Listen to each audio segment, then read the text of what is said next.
हाय viewers, welcome two पढ़ो बढ़ो और सीखो। अॼु असां सिंधी ॿाराणो किताब जो सबक नओं शुरू कंदासीं। सभ खां पहिरीं असां हुन में ॾिसंदासीं कहिड़ा आवाज़ मौजूद आहिनि। सभ खां पहिरीं असां ॾिसंदासीं त हिन में कहिड़ा आवाज़ मिली करे लफ़्ज़ ठाहींदा। सीन ज़बर अस, बे ज़बर ब, काफ़ पेश को। लफ़्ज़ थियो सबक। नून अलिफ ना, हमज़ो वा पेश ऊं।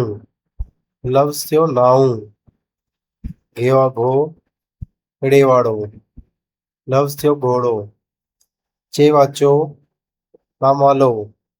लफ़्ज़ थियो चोलो। काफ़ वाको, काफ़ वाको। लफ़्ज़ थियो कोको।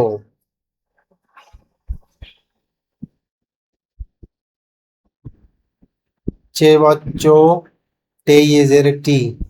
लफ़्ज़ थियो चोटी।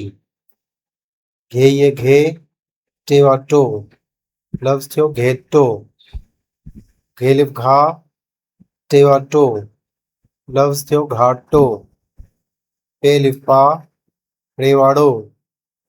लफ़्ज़ थियो पाड़ो।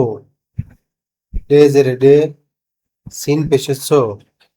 लफ़्ज़ थियो ॾिसो। डे वाडो, ड़े येड़े, आवाज़। लफ़्ज़ थियो डोड़े।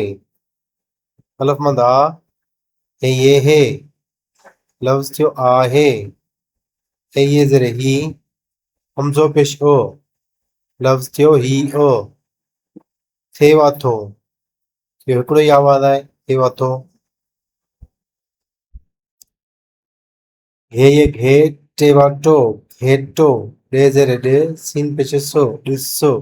घेटो, ॾिसो। घे वाघो, ड़े वाड़ो, घोड़ो। डे वाडो, ड़े येड़े, डोड़े। थे वाथो, घोड़ो, डोड़े थो। घेटो, ॾिसो, घोड़ो, डोड़े थो। सबक नाऊं। हाणे असां हिन सबक खे रवां करे पढ़ंदासीं। सबक नाऊं। घोड़ो, इहो घोड़ो आहे। घोड़ो, इहो घोड़ो आहे। चोलो, इहो चोलो आहे। चोलो, इहो चोलो आहे। कोको, इहो कोको आहे। कोको, इहो कोको आहे। कोको, इहो कोको आहे। चोटी, घेटो, घाटो, पाड़ो। घेटो, ॾिस, घोड़ो डोड़े थो।